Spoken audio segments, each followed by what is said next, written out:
ನಿಂತಿರೋರಿಗೆ ನಿಲ್ತೀವಿ ಅಂತ ಭರವಸೆ ಇಲ್ಲ, ಕುಂತಿರೋರು ಕೂಡ್ತೀವಿ ಅಂತಿಲ್ಲ, ಹೊರಗಡೆ ಇರೋರು ಒಳಗಡೆ ಬರ್ತೀವಿ ಅಂತಿಲ್ಲ, ಒಳಗಡೆ ಇರೋರು ಹೊರಗಡೆ ಹೋಗ್ತೀವಿ ಅಂತಿಲ್ಲ.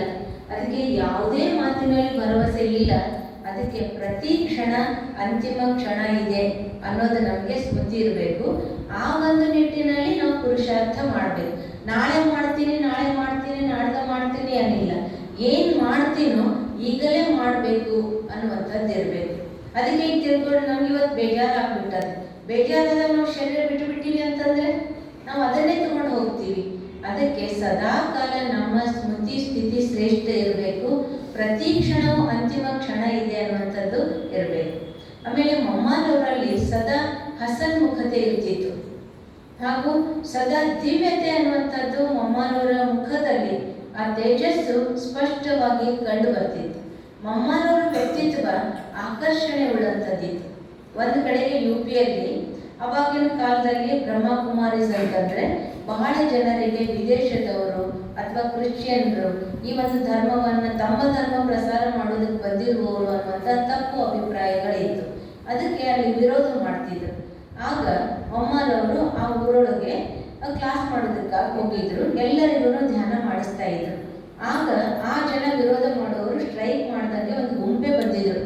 ಘೋಷಣೆ ಕೂಗುವಂತ ವಿರೋಧದ ಘೋಷಣೆಗಳ ಕೂಗ್ತಾ ಬಂದಿದ್ರು. ಅದರೊಳಗಿರುವಂಥ ಒಬ್ಬ ಲೀಡರ್ ಏನು ಮಾಡಿದ, ನೀವೆಲ್ಲರೂ ಇಲ್ಲೇ ನಿಂತುಕೊಡ್ರಿ, ನಾವು ಮೊದಲು ಮೇಲೆ ಹೋಗಿ ನೋಡ್ಕೊಂಡು ಬರ್ತೀನಿ ಅಂತಂದು. ಮೇಲೆ ಬಂದಾಗ ಮಮ್ಮಾರವರು ಧ್ಯಾನ ಮಾಡಿಸ್ತಿದ್ರು.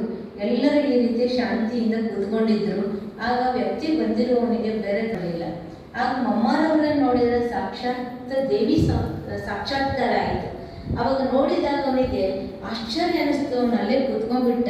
ನಾ ಯಾತಕ್ಕೆ ಬಂದೀನಿ ಏನು ಅನ್ನೋದೆಲ್ಲ ಮರ್ತೇ ಬಿಟ್ಟ. ಆಮೇಲೆ ಕೆಳಗಡೆ ಇರುವಂಥವ್ರು ಎಲ್ಲ ಜನ ನಿಂತಿದ್ರಲ್ಲ, ಎಲ್ಲಿ ಹೋದವನ ಆ ಕಡೆ ಹೋದ.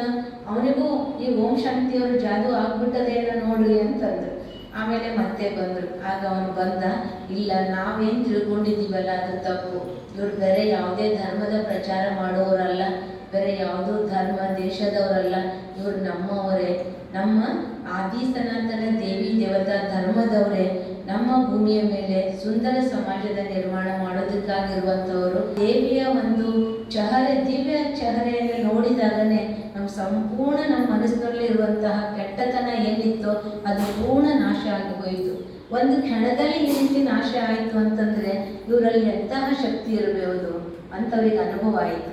ಅದಕ್ಕೆ ಈ ಮಮ್ಮಾರವರ ಒಂದು ಉದಾಹರಣೆ ನೋಡಿದರೆ ಅವರಲ್ಲಿ ಎಂತಹ ದಿವ್ಯ ಶಕ್ತಿ ಇತ್ತು ಅನ್ನೋದು ಸ್ಪಷ್ಟವಾಗಿ ಕಂಡು ಬರ್ತದೆ.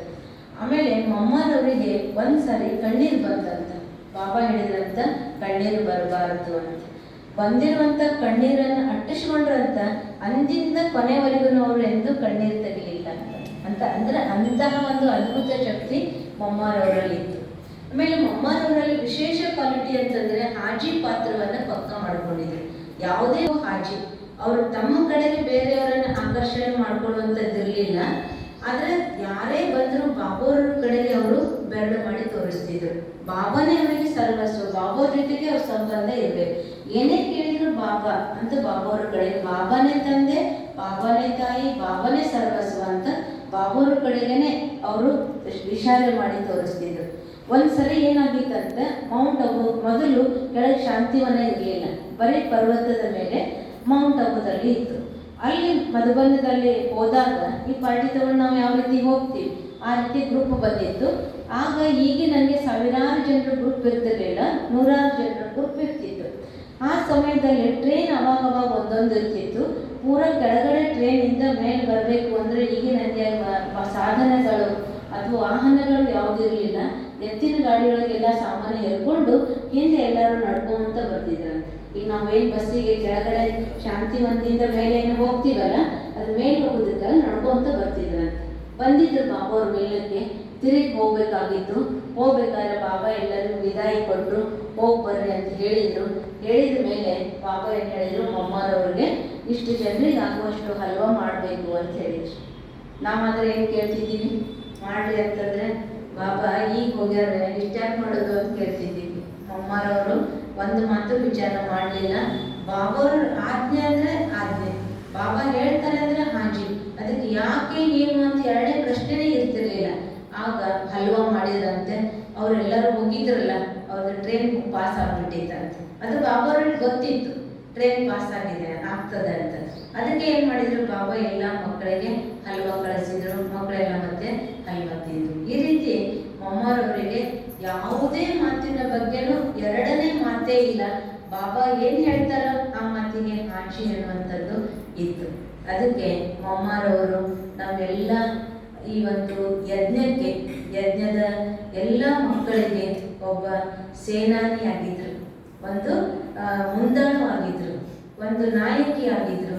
ಅಂದರೆ ಎಲ್ಲ ರೂಪದಲ್ಲಿಯೂ ಎಲ್ಲರನ್ನು ಮುಂದುವರಿಸಿಕೊಂಡು ಹೋಗುವಂತಹ ಒಂದು ವಿಶೇಷ ಗುಣ ಅವರಲ್ಲಿತ್ತು. ತಾಳ್ಮೆ, ಕರುಣೆ, ಕ್ಷಮೆ, ದಯೆ, ಅನುಕಂಪ, ಈ ಎಲ್ಲ ಗುಣಗಳು ಮೊಮ್ಮರವರಲ್ಲಿ ಮನೆ ಮಾಡಿಕೊಂಡಿದ್ದು. ಆ ಕಾರಣದಿಂದ ಮೊಮ್ಮರವರು ಯಜ್ಞದ ತಾಯಿ ಅಂತ ಅನಿಸ್ಕೊಂಡ್ರು. ಅದಕ್ಕೆ ಮೊಮ್ಮರವರಲ್ಲಿ ಎಲ್ಲ ವಿಶೇಷತೆಗಳಿರೋ ಕಾರಣದಿಂದ, ಜ್ಞಾನದೇವಿ ಆಗಿರೋ ಕಾರಣದಿಂದ ಮೊಮ್ಮರವರಿಗೆ ಜ್ಞಾನದೇವಿ, ಜಗದಂಬ ಸರಸ್ವತಿ ಅಂತ ಕರೀಲಾಗ್ತದೆ. ಯಜ್ಞದ ತಾಯಿ ಅಂತ ಕರೀಲಾಗ್ತದೆ. ಮೊಮ್ಮ ಅಂತಂದ್ರೆ ತಾಯಿ ಅಂತ ಅರ್ಥ. ಅದಕ್ಕೆ ಮೊಮ್ಮ ಅಂತ. ಮೊಮ್ಮರವರ ತಾಯಿನೂ ಕೂಡ ಮೊಮ್ಮರವ್ರಿಗೆ ಏನಂತ ಕರಿತಿದ್ರು, ಮೊಮ್ಮ ಅಂತ ಕರಿತಿದ್ರು. ಆ ಒಂದು ಎಲ್ಲ ಗುಣಗಳು ಮೊಮ್ಮರವರಲ್ಲಿ ಮನೆ ಮಾಡಿಕೊಂಡಿದ್ದು.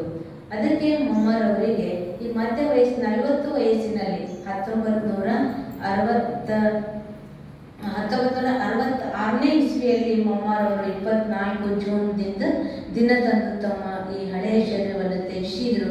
ಸಾಕಾರ ಶರೀರವನ್ನು ತ್ಯಜಿಸಿ ಸೂಕ್ಷ್ಮ ರೂಪದ ಸೇವೆ ಮಾಡೋದಕ್ಕೆ ಅಣಿಯಾದರು. ಅದಕ್ಕೆ ಅಂದಿನ ದಿನವನ್ನು ಇಂದಿನವರೆಗೂ ಮೊಮ್ಮರವರ ಸ್ಮರಣಾರ್ಥವಾಗಿ ಮೊಮ್ಮರವರ ಸ್ಮೃತಿ ದಿವಸ ಅಂತ ನಾವು ಆಚರಣೆ ಮಾಡ್ತಾ ಇದ್ದೀವಿ. ಅದಕ್ಕೆ ಮೊಮ್ಮರವರು ನಮಗೆ ಹಾಕಿಕೊಟ್ಟಿರುವಂತಹ ದಾರಿಯಲ್ಲಿ ನಾವು ನಡೆಯೋಣ. ಅವರು ನಡೆದಿರುವಂತಹ ಹೆಜ್ಜೆಯ ಮೇಲೆ ಹೆಜ್ಜೆಯನ್ನಿಟ್ಟು ನಡೆಯೋದು ಅಂದರೆ ಕಠಿಣ ಇಲ್ಲ. ನಾವು ಹೊಸ ದಾರಿಗೆ ಹೋಗಬೇಕು ಅಂದರೆ ಕಠಿಣ ಅನಿಸ್ತದೆ. ಆದರೆ ಈಗಾಗಲೇ ಮುಂದೆ ನಡೆದು ಹೋಗಿದ್ದಾರೆ ಅಂತಂದರೆ ನಡೆದು ಹೆಜ್ಜೆಯಲ್ಲಿ ಹೆಜ್ಜೆಯನ್ನಿಡುವಂಥದ್ದು. ಅದಕ್ಕೆ ನಮಗೆ ಎಲ್ಲ ರೆಡಿ ಮಾಡಿ, ಈಗ ಬೆಣ್ಣೆ ಮಾಡಬೇಕು ಅಂದರೆ ಎಷ್ಟು ಕಠಿಣ ಆಗ್ತದೆ. ಎಲ್ಲ ಮಾಡಿದ ಮೇಲೆ ಬೆಣ್ಣೆ ಕೊಟ್ಟಾರೆ ಅಂತಂದರೆ ತಿನ್ನಬೇಕು ಅಂತಂದರೆ ಏನಿದೆ ರೀ, ಹಗುರ ಇದೆ, ಸರಳ ಇದೆ. ಹಾಗೆ ಈಗ ನಮ್ಮ ಹಿರಿಯರು ಅಥವಾ ಮೊಮ್ಮರವರು ಇಷ್ಟೆಲ್ಲ ಶ್ರಮದಿಂದ ನಮಗೆ ಬೆಣ್ಣೆಯನ್ನು ರೆಡಿ ಮಾಡಿ ಕೊಟ್ಟಿದ್ದಾರೆ. ಸರಳವಾಗಿ ಬಾಬಾರವರು ನೆನಪು ಮಾಡೋದು, ಬಾಬಾ ಕೊಟ್ಟಂತಹ ಜ್ಞಾನವನ್ನು ಜೀವನದಲ್ಲಿ ಧಾರಣೆ ಮಾಡಿಕೊಳ್ಳೋದು, ಶ್ರೇಷ್ಠ ಪದವಿಯನ್ನು ಪಡೆಯೋದು. ಇದನ್ನು ಬಿಟ್ಟು ಮತ್ತೇನಾದ್ರು ಕಷ್ಟ ಪರಿಶ್ರಮ ಅದ ಏನ್ರಿ? ನಮಗೇನಾದ್ರು ಶ್ರಮ ಅದ ಏನ್ರಿ? ಏನೂ ಶ್ರಮ ಇಲ್ಲ. ಸಹಜವಾಗಿ ಮೊಮ್ಮರವರು ನಮಗೇನು ಕೊಟ್ಟಿದ್ದಾರೋ ಅದನ್ನು ನಾವು ತಿಳಿದುಕೊಳ್ಳೋಣ, ನಮ್ಮ ಜೀವನದಲ್ಲಿ ಅಳವಡಿಸ್ಕೊಳ್ಳೋಣ, ಅದೇ ದಾರಿಯಂತೆ ನಡೆಯೋಣ.